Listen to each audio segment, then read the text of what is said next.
I placed my phone face down on the dining table, right between the roasted chicken and the bowl of garlic mashed potatoes. The screen was dark, but everyone at the table stared at it like it might explode.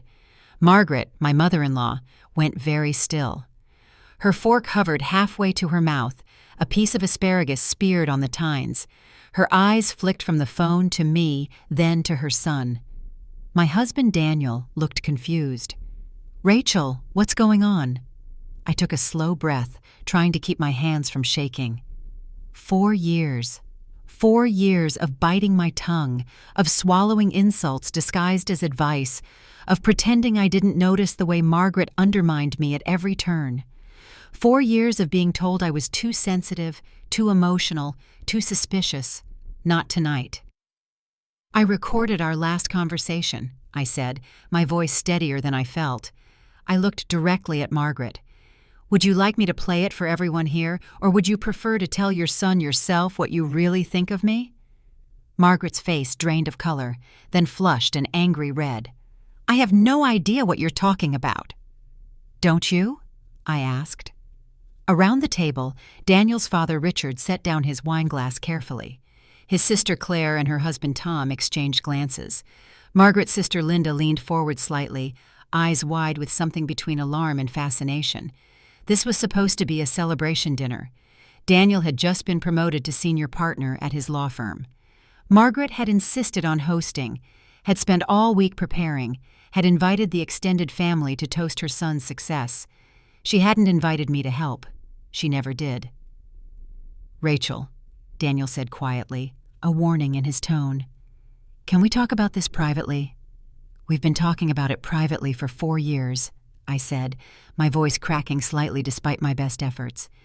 "Every time I tried to tell you what your mother says to me when you're not around, you told me I misunderstood, that she didn't mean it that way, that I was reading too much into things."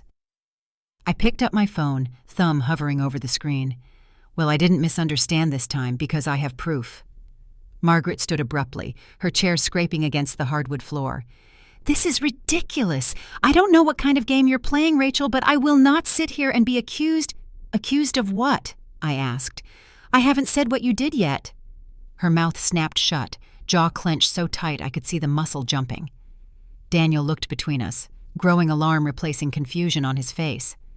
"Someone needs to tell me what's going on, now."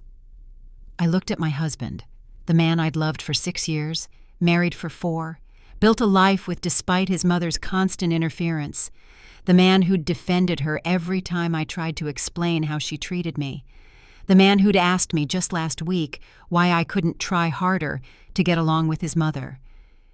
"Your mother," I said carefully, "has been trying to get rid of me since the day we got engaged." "That's absurd," Margaret snapped. "I welcomed you into this family. You tolerated me when you thought I was temporary," I interrupted. "But the moment Daniel proposed, everything changed.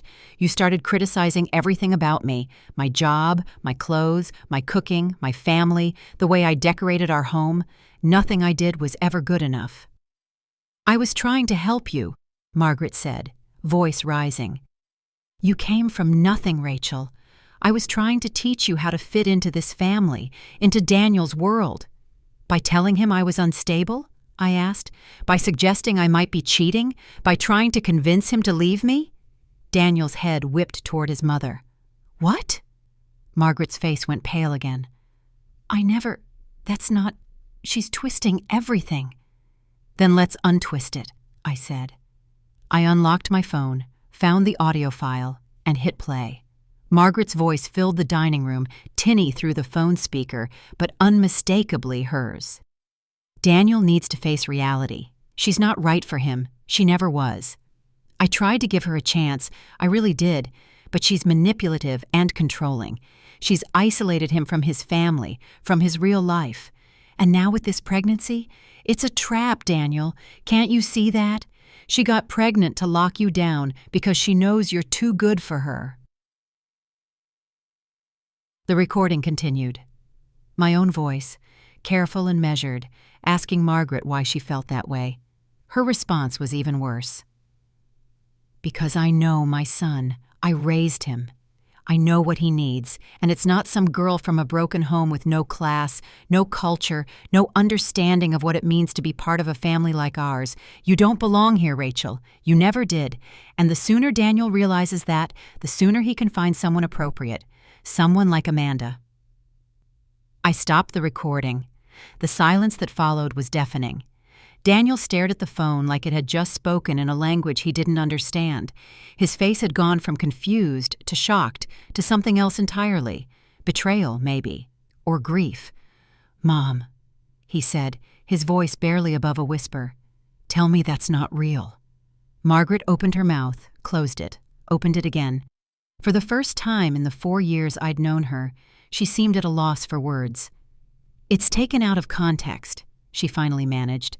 "Rachel provoked me. I asked you why you didn't like me," I said flatly. "That's all. And you said everything you've apparently been thinking for 4 years, but were too polite to say to my face, or at least too smart to say in front of your son." Richard cleared his throat, his face grave. "Margaret, is this true? Have you been saying these things about Rachel?" "I was protecting my son," Margaret said. And there it was. The shift from denial to justification. A mother has a right to be concerned when she sees her child making a mistake. "A mistake?" Daniel repeated, his voice sharp now. "You called my wife a trap. You said she doesn't belong in this family. You compared her to Amanda." "Amanda was perfect for you," Margaret blurted out. "She understood our family, our expectations, our values." "Amanda left me," Daniel said, each word deliberate and cold. "Because you made her life hell. She told me that when she broke up with me. She said she couldn't marry into a family where the mother would always undermine her. I thought she was exaggerating. I thought she was being dramatic." He looked at me, and I saw the realization dawning in his eyes. "She wasn't, was she?" he asked quietly. "No," I said. "She wasn't." Claire, who'd been silent until now, spoke up. "Mom, how could you? Rachel has been nothing but kind to you. She's tried so hard." "She doesn't have to try," Margaret snapped, some of her composure returning now that she was on the defensive. "She should just be the right person. But she's not. She's never going to be. And I'm the only one brave enough to say it." "Brave?" I repeated, feeling anger finally cut through the fear and hurt. "You're not brave, Margaret. You're cruel. You're so terrified of losing control over your son that you've spent 4 years trying to destroy his marriage rather than accept that he's an adult who made his own choice." "I was protecting him from making the biggest mistake of his life," Margaret shot back. "No," Daniel said, standing now, his hands flat on the table. "The biggest mistake of my life was not believing Rachel every time she tried to tell me what you were doing. The biggest mistake was choosing you over her, again and again, because I thought you couldn't possibly be that manipulative, that calculated, that cruel." His voice broke on the last word. "I defended you," he continued. "Every time Rachel came to me upset, every time she said you'd criticized her or undermined her or made her feel unwelcome, I made excuses for you. I told her she was misunderstanding. I told her you just had strong opinions. I told her to try harder." He looked at me, eyes shining with unshed tears. "I'm so sorry," he whispered. Margaret made a small sound, something between a gasp and a sob. "Daniel, please. I only wanted what was best." "What was best for you?" he interrupted. "Not for me. You wanted me to stay your little boy forever. You wanted someone you could control, someone who would defer to you on everything. That's why you loved Amanda until I actually proposed to her. That's why you welcomed Rachel until we got engaged. You don't want me to be happy. You want me to be yours." "That's not true," Margaret said, but her voice wavered. "It is true," Richard said quietly. Everyone turned to look at him. He was staring at his wife with an expression I couldn't quite read. Disappointment, maybe, or resignation. "It's been true for years. I've watched you do this, Margaret. I've watched you push away anyone who got close to Daniel. I told myself it was just motherly concern, that you'd eventually let go, but you never did, and I should have stopped you years ago." Margaret looked around the table wildly, searching for an ally, but Claire was shaking her head slowly. Linda wouldn't meet her eyes. Tom was staring at his plate. "You're all turning on me," Margaret said, voice rising toward hysteria. "Over her? Over some recording that could have been edited, manipulated." "It wasn't edited," I said calmly. "I have the original, time-stamped and backed up. And that's not the only conversation I recorded. I have 3 others, all from the past month, all of you saying similar things." That was a lie. I only had the one recording. But Margaret didn't know that. She sank back into her chair, looking suddenly smaller, older. "I just wanted my son back," she whispered. "He was never gone," I said. "He just grew up. And you couldn't accept that." Daniel picked up his jacket from the back of his chair. "We're leaving," he said. "Rachel needs to rest. The stress isn't good for the baby." Margaret's head snapped up. "Daniel, please don't go. We can work this out. We can talk." "We're done talking, Mom," Daniel said. His voice was flat, exhausted. "We're going to take some time apart. And if we're ready to have a relationship again, it's going to look very different, with very clear boundaries. And if you can't respect those boundaries, then we won't have a relationship at all." He took my hand, and we walked out of that dining room together, leaving behind a table full of stunned family members and one woman who'd finally been exposed for exactly who she was. In the car, Daniel gripped the steering wheel without starting the engine. His hands were shaking. "How long?" he asked. "How long has she been saying things like that?" "Years," I admitted. "But it got worse after we got married, and exponentially worse when I got pregnant." He closed his eyes, leaning his forehead against the steering wheel. "I should have believed you." "Yes," I said simply. "You should have." "I'm sorry," he said again. "God, Rachel, I'm so sorry." "I know," I said. And I did. But sorry wasn't enough yet. Sorry was just the beginning. We drove home in silence, both of us processing what had just happened, what it meant, where we went from here. The war with Margaret was far from over, but for the first time in 4 years, I wasn't fighting it alone. If you've ever dealt with a mother-in-law or anyone who made you feel like you weren't good enough, like you didn't belong, like you were the problem when you were really just the target, you're not alone. Hit that like button, subscribe, and tell us in the comments where you're watching from and if you've experienced something similar. Because stories like this, they're more common than you think. 6 years earlier, Daniel Sterling had walked into my life during a thunderstorm. I'd been waiting for the bus after a double shift at the coffee shop where I worked to pay my way through college. The rain came down in sheets, and I'd forgotten my umbrella. I'd resigned myself to getting soaked when a car pulled up to the curb. "Need a ride?" the driver had asked, leaning across to roll down the passenger window. I'd been taught never to get in cars with strangers, but something about his smile, the laugh lines around his eyes, the fact that he was wearing a slightly rumpled suit and looked as exhausted as I felt, made me say yes. "Where are you headed?" he'd asked as I buckled in. "North Side," I'd said. "The university apartments." "Student?" "Senior year, psychology major. You?" "Lawyer," he'd said, with a slightly sheepish grin. "Just made junior partner, which means I'm doing twice the work for marginally more money." We'd talked the entire 20-minute drive, about everything and nothing. By the time he pulled up to my building, I didn't want the conversation to end. "Can I get your number?" he'd asked.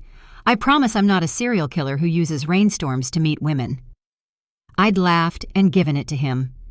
3 days later, we had our first date. 3 months later, I'd met his family.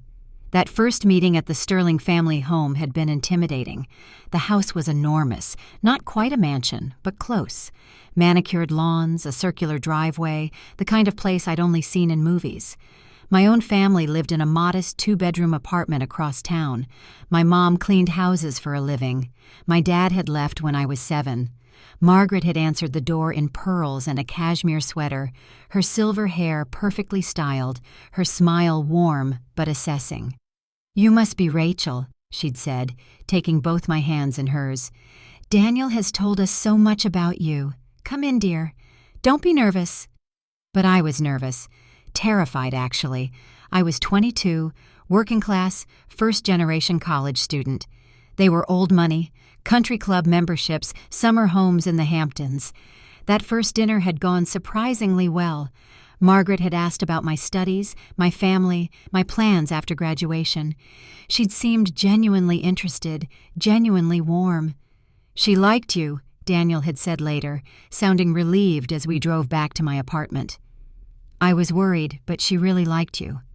"She's very elegant," I'd said diplomatically. "She's very particular," Daniel had corrected with a laugh. "But if she didn't like you, you'd know. She's not subtle when she disapproves." I'd filed that information away without really thinking about it. For the next year, Margaret continued to be welcoming. She invited me to family dinners, asked me to help with party planning, even took me shopping once for a dress for Daniel's firm holiday party. "You have excellent taste for someone your age," she'd said, which I'd taken as a compliment at the time. Looking back, I could see the subtle condescension woven through every interaction. The slight emphasis on someone your age, the way she'd steer me away from dresses I liked toward ones she thought were more appropriate. The comments about my family that sounded sympathetic but carried an undertone of pity and superiority. But I'd been so desperate to fit in, so eager to be accepted, that I'd ignored the warning signs. Everything changed the night Daniel proposed. We'd been together for 2 years. He'd taken me to the restaurant where we'd had our first date, gotten down on one knee in front of a dining room full of strangers, presented a ring that had belonged to his grandmother. I'd said yes while crying happy tears. He'd called his mother from the restaurant to tell her the news. I'd watched his face fall slightly as he listened to her response, but he'd said, "Thanks, Mom. We'll see you this weekend to celebrate." "What did she say?" I'd asked after he'd hung up. "She's happy for us," he'd said, but something in his voice rang false. That weekend, we'd driven to his parents' house for the celebration dinner. Margaret had hugged me, had admired the ring, had opened champagne, but something was different. Something had shifted. "Have you set a date?" she'd asked over dinner. "Not yet," Daniel had said. "We just got engaged yesterday." Of course. No rush." Margaret had smiled. "Although, Rachel, dear, you'll want to finish your degree first, won't you? Before you start planning a wedding?" "I'm graduating in 3 months," I'd said. "Oh, I know, but then there's finding a job, getting established. Daniel's career is very demanding. He needs a partner who can handle that level of intensity. And of course, you'll want to be sure you're absolutely ready before making such a permanent commitment." I'd felt Daniel tense beside me. "We're sure, Mom," he'd said. "Of course you are, darling." She'd patted his hand. "I just want you to take your time. No need to rush into anything." There it was, the first crack in the facade. Over the next few months, the cracks widened. Margaret began making comments about the wedding planning. The venue I wanted was charming, but perhaps too small. The menu I'd chosen was interesting, though guests might expect something more traditional. The dress I'd fallen in love with was lovely, but maybe not quite right for a sterling wedding. She'd offered to help, which had really meant taking over. She'd changed vendors without asking me, had invited people I didn't know, had made decisions about my wedding like it was hers. Every time I'd pushed back, she'd looked hurt. "I'm just trying to help, Rachel. I've done this before. I know how these things work. I don't want you to embarrass yourself or Daniel because you don't understand how our family handles these events." When I'd complained to Daniel, he'd sighed. "She means well. She's just used to being in charge. Try to be patient with her." Patient. I'd tried to be patient, but patience started to feel like submission. The wedding itself had been beautiful and exactly what Margaret wanted. I'd worn the dress she'd preferred. We'd served the menu she'd chosen. We'd invited her guest list. I'd walked down an aisle feeling like a doll in someone else's show. Our honeymoon had been a brief escape. 2 weeks in Italy, just us, no family, no expectations. I'd almost forgotten about the tension. But we'd come home to a house Daniel's parents had bought for us as a wedding gift. A house I hadn't known about until Daniel had brought me to it after we'd landed. "Surprise," he'd said, looking nervous and excited. I'd stared at the enormous colonial in disbelief. "Your parents bought us a house?" "They wanted to," he'd said quickly. They insisted. They said every married couple needs a proper home, and they wanted to help us get started. A proper home? As opposed to what? The apartment I'd lived in? The modest places I'd grown up in? Did you pick this out? I'd asked carefully. Mom found it, he'd admitted. She thought it was perfect for us. And it is, Rachel. Look at it. It's beautiful. It was beautiful. It was also a cage, because the house came with strings. Margaret had a key. She'd decorated the living room as a gift. She'd stocked the kitchen with her preferred brands. She'd hung family photos in the hallway, photos that included Daniel's childhood, his parents, his extended family, and exactly one photo of me, the wedding portrait. This is very generous, I'd said, trying to keep my voice level. I'm so glad you like it, Margaret had said, appearing from the kitchen with a glass of wine in hand. She'd let herself in without knocking. I've been here all day making sure everything was perfect for your arrival. That first week in the house, she'd stopped by every single day, always with a reason, bringing groceries, checking on the landscaping, dropping off mail, wanting to just pop in and see how you're settling. She'd rearranged my kitchen cabinets because this is more efficient. She'd moved furniture because the flow wasn't quite right. She'd criticized my cooking, my cleaning, my decorating choices, and every time I'd tried to talk to Daniel about it, he'd said the same thing. She's just excited. She'll calm down once we've been here a while. She didn't calm down. She ramped up. 6 months into our marriage, Margaret started making comments about my job. I'd found work at a nonprofit counseling center, providing therapy to low-income families. It was fulfilling work, important work, but it didn't pay particularly well. When are you going to look for something more substantial? Margaret had asked over Sunday dinner. I like my job, I'd said. Of course you do, dear. It's very noble.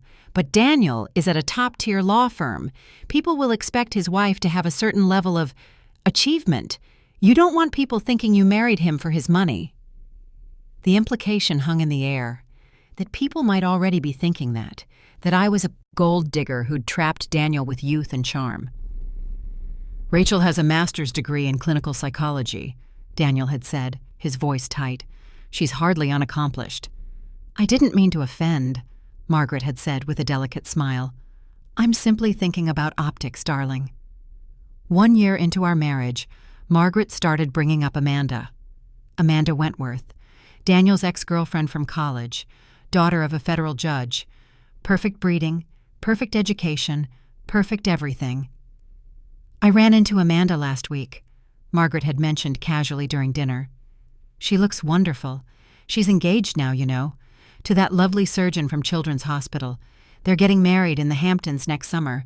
I received an invitation. She'd said this while looking directly at me. That's nice, I'd said neutrally. She always asks about you, Daniel, Margaret had continued. She still cares so much. You two were so good together, such a natural fit. Mom, Daniel had said, a warning in his voice. What? I'm just making conversation. But it wasn't just conversation. It was a reminder, a comparison, a suggestion that I was the replacement for someone better. Amanda's name came up constantly after that.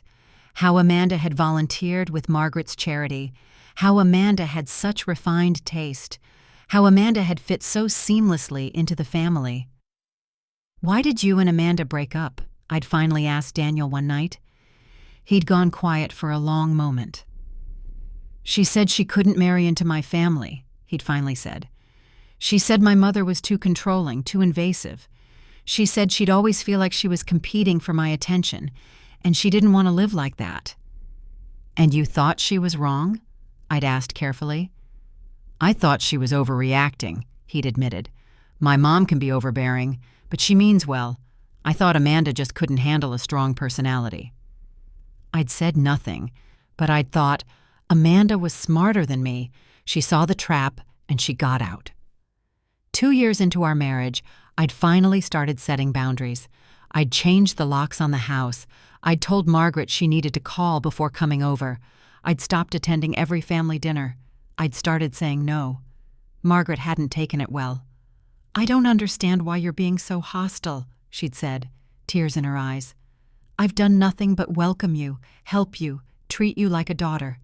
And this is how you repay me?"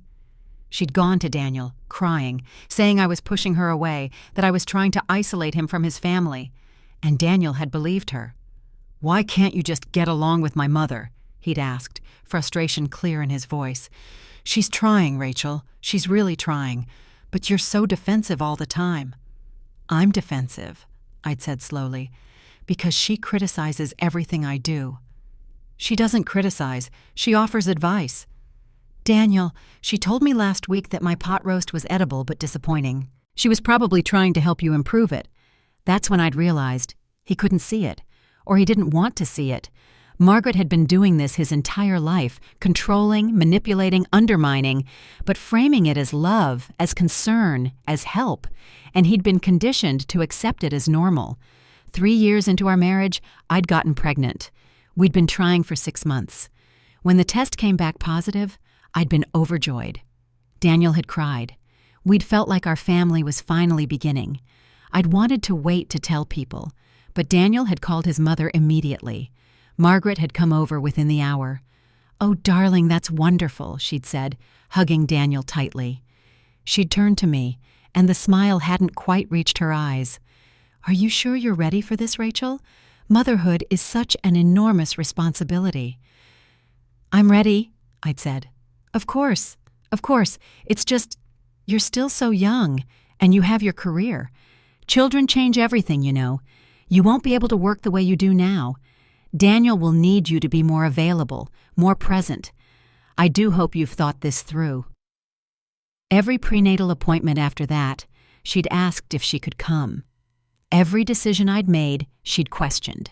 The name we'd chosen, the nursery colors, whether I'd breastfeed or use formula, whether I'd go back to work afterward.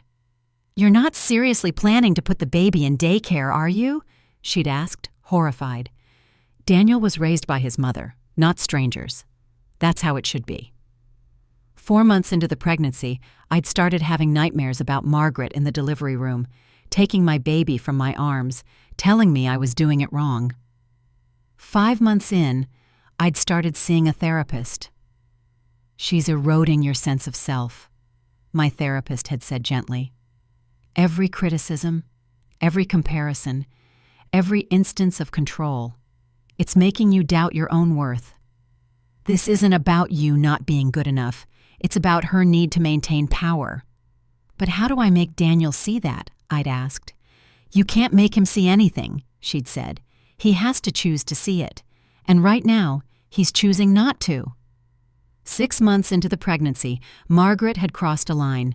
She'd called Daniel at work, hysterical, saying she'd just seen me having coffee with a man who wasn't my husband, a man she didn't recognize. "Who was he?" Daniel had asked that night, his voice calm, but his eyes worried. "My supervisor from the counseling center," I'd said, bewildered. "We were reviewing cases over coffee because the office was being repainted. Why?" "My mom saw you and got concerned." "Concerned about what?" I'd asked, my voice rising. "That I'm having an affair? While 6 months pregnant with your baby?" She didn't say that. She just worried. She planted a seed, Daniel. That's what she does. She says something that sounds innocent but makes you doubt me. And it works. I can see it working right now. He'd denied it. But I'd seen the question in his eyes. That's when I decided, enough. I'd started recording conversations. Not every conversation, not secretly in their home, which would have been illegal. But when Margaret called me, when she came to the house, when we had discussions in my space, I'd started hitting record on my phone. At first, I'd told myself it was just to keep a record, to make sure I wasn't misremembering. But deep down, I'd known. I was building a case, because eventually, Daniel would need to hear his mother's real voice. Not the sweet, concerned, helpful voice she used in front of him. The other one. The cold, calculated, cruel one she used when he wasn't around. The first recording I'd made was Margaret calling about nursery furniture. "I found the perfect crib," she'd said. "It's the same one Daniel used as a baby. I had it restored. I'll bring it by next week."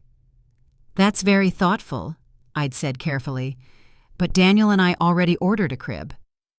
"Oh, I see." Long pause. Well, that's disappointing. I spent a considerable amount of money having that crib restored, but if you'd rather use something cheap and modern instead of a family heirloom, I suppose that's your choice. It's not that it's cheap. No, I understand. You want to make your own decisions. You don't value tradition or family history the way we do. That's fine. I'll just donate the crib, I suppose. Such a waste. The guilt trip had been masterful. The second recording was about baby names. We'd chosen Emma for a girl after Daniel's grandmother. Margaret hadn't been thrilled. Emma Sterling, she'd said when I'd told her. It's serviceable. Not quite as elegant as some of the other family names. Victoria, perhaps, or Caroline. But if you're set on Emma... She'd said it like we'd chosen to name the baby Mud. The third recording was the one I'd played at dinner. Margaret had called me while Daniel was at a conference. She'd been drinking. I could hear it in her voice, the slight slur, the loosened inhibitions. I need to talk to you about something, she'd said. Okay. Daniel isn't happy. I'd gone cold. What makes you say that? A mother knows these things. He's stressed, withdrawn, he's not himself, and I know why. Why? You, she'd said bluntly. You're not right for him, Rachel. I've tried to make this work. I've tried to welcome you, but the truth is you're dragging him down. He gave up so much when he married you. Opportunities, connections, a partner who actually understood his world. And now you've trapped him with a baby. Trapped him? I'd repeated, my voice shaking. That's how these things work, isn't it? Girls like you find successful men and lock them down before they realize what they're giving up. You got pregnant on purpose, didn't you? To make sure he couldn't leave? That's not true, isn't it? Because from where I stand, you've isolated him from his family, from his friends, from everyone who actually cares about him. And now you're bringing a child into this mess. A child who deserves better than a mother who's only interested in the lifestyle she can't earn on her own. I'd ended the call shaking with rage and hurt. But I'd had the recording. And now, finally, Daniel had heard it. The week after the dinner confrontation was the hardest of our marriage. Daniel had taken 3 days off work. He'd barely spoken to anyone, including me. He'd spent hours in his study, door closed, working through something I couldn't help him with. His phone had rung constantly. Margaret calling, his father calling, Claire calling. He'd ignored them all. On the 4th day, he'd finally emerged. I need to talk to my mother, he'd said. Alone. Will you be okay here? Yes, I'd said. He'd driven to his parents' house and stayed for 3 hours. When he'd come back, he'd looked exhausted, emotionally wrung out in a way I'd never seen. What happened? I'd asked. He'd sank onto the couch, head in his hands. She doesn't think she did anything wrong, he'd said. She kept saying she was trying to protect me, that everything she said was out of love, that you provoked her, manipulated her, took advantage of her after she'd been drinking.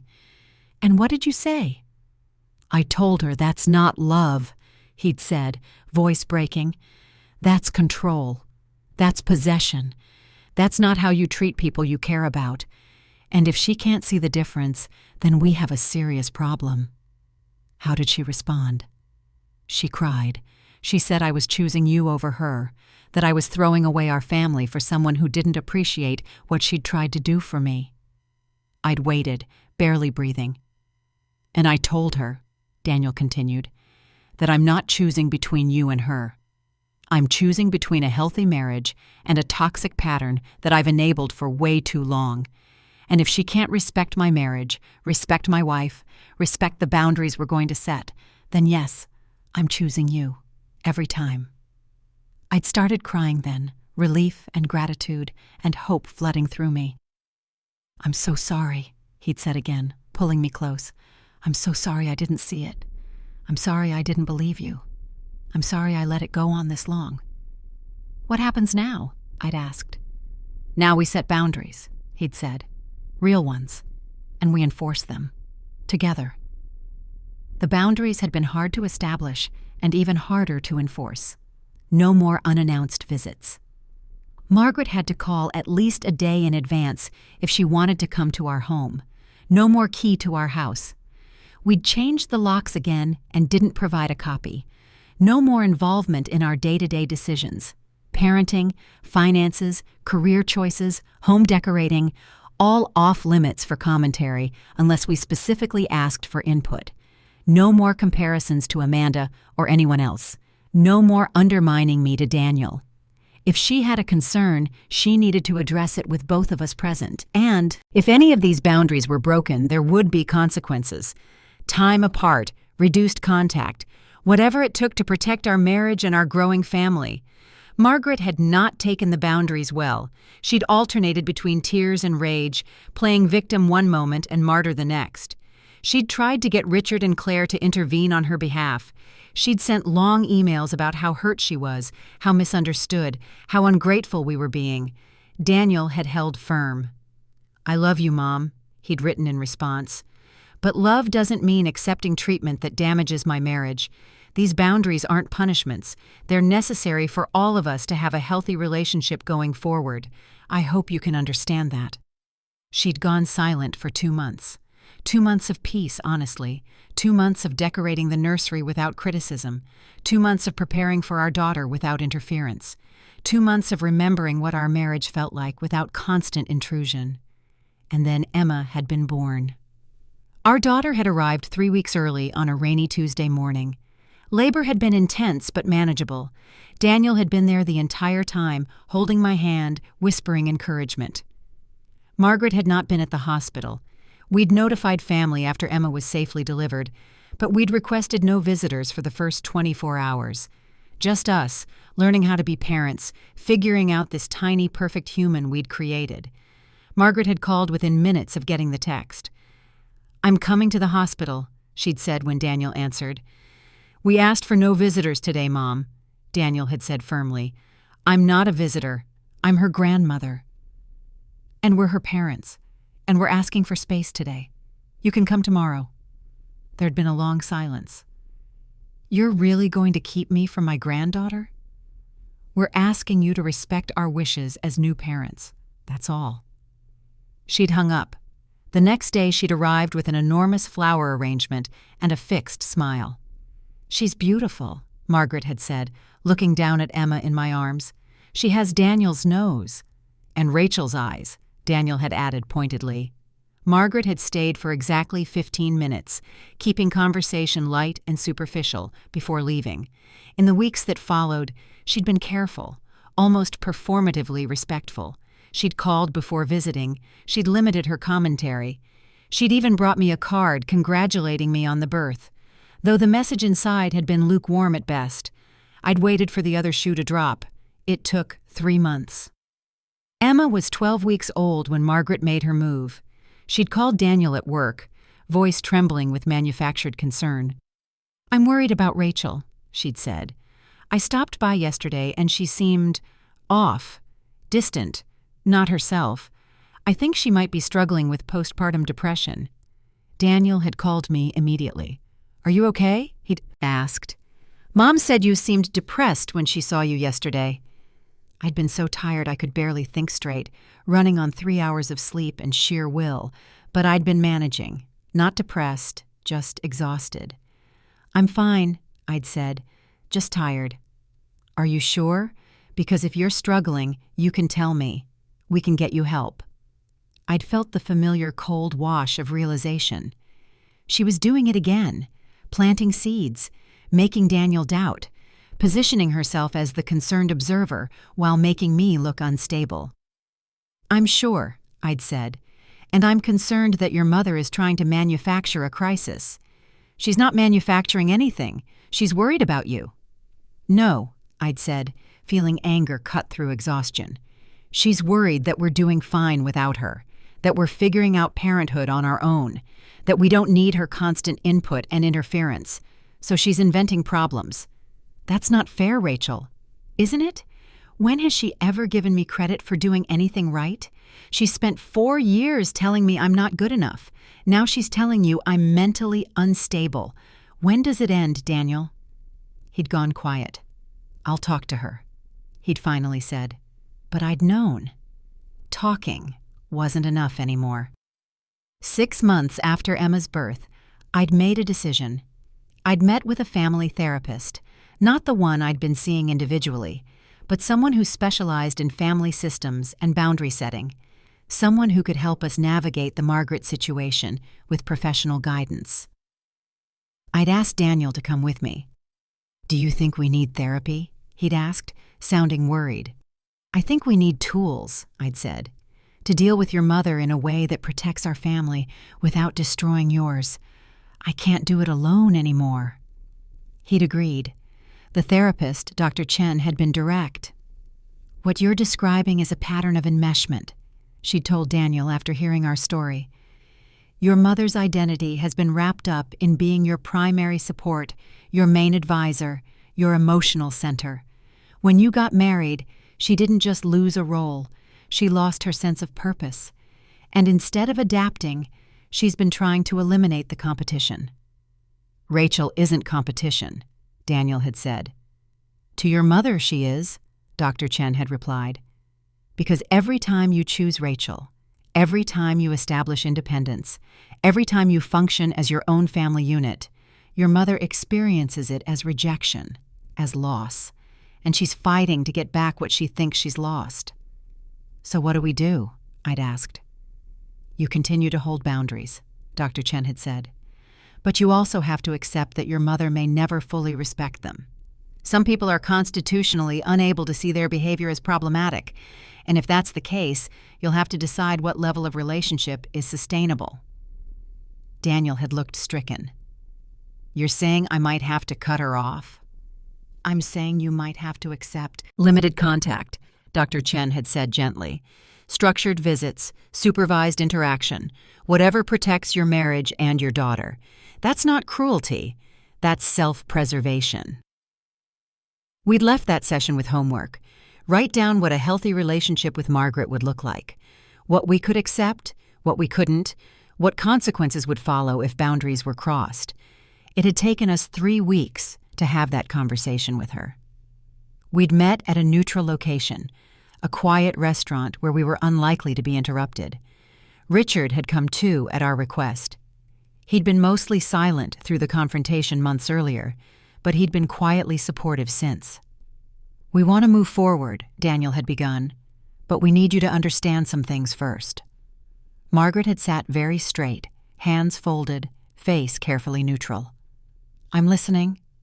"Rachel is my wife," Daniel had said. "My partner, the mother of my child. She's not temporary, she's not a phase, she's my family, and I need you to treat her accordingly."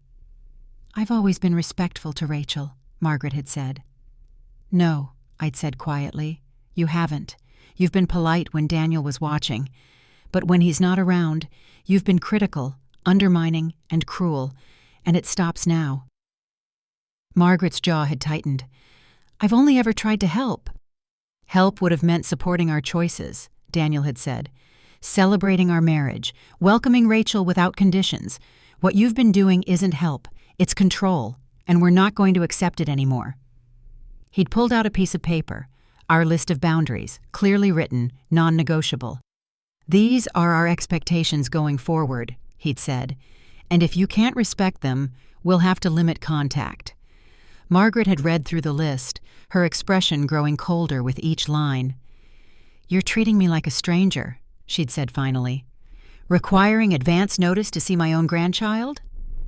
"We're requiring what every new parent requires," I'd said. "Respect, space, autonomy. And if I don't agree to these rules?" "Then we'll see you at major holidays only," Daniel had said. His voice was steady, but I could see the pain in his eyes. "And all visits will be supervised. We're not trying to punish you, Mom. We're trying to protect our family. And if you can't respect that, then we can't have you as a regular presence in our lives." Margaret had looked at Richard. "Are you going to let them do this?" Richard had sighed. "Margaret, they're adults. They're parents. They get to decide what's best for their child. And honestly, I think these boundaries are reasonable. I think we should have had them years ago." Margaret had stood abruptly, chair scraping back. "Fine," she'd said, voice tight with barely controlled emotion. "If this is how you want it, fine. I'll follow your rules. But don't expect me to pretend this doesn't hurt.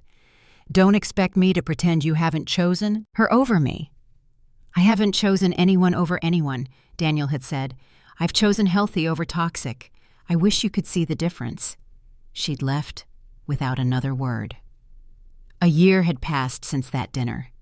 Emma was 18 months old now, walking and babbling and filling our house with joy. We'd settled into a rhythm as parents, as partners, as a family unit that felt solid and whole. Margaret saw Emma once a month during structured visits that lasted exactly 2 hours. She was polite, careful. She brought age-appropriate toys and complimented Emma's development. She never apologized, not really, but she stopped overtly undermining, stopped making comparisons, stopped trying to control. It wasn't perfect. It would probably never be perfect, but it was survivable. Daniel still grieved the mother he'd wished he had, the one who could celebrate his happiness without feeling threatened by it. But he'd stopped making excuses for her, stopped expecting her to change into someone she wasn't. "Do you think she'll ever really understand what she did wrong?" he'd asked me one night after putting Emma to bed. "I don't know," I'd said honestly. "Maybe not.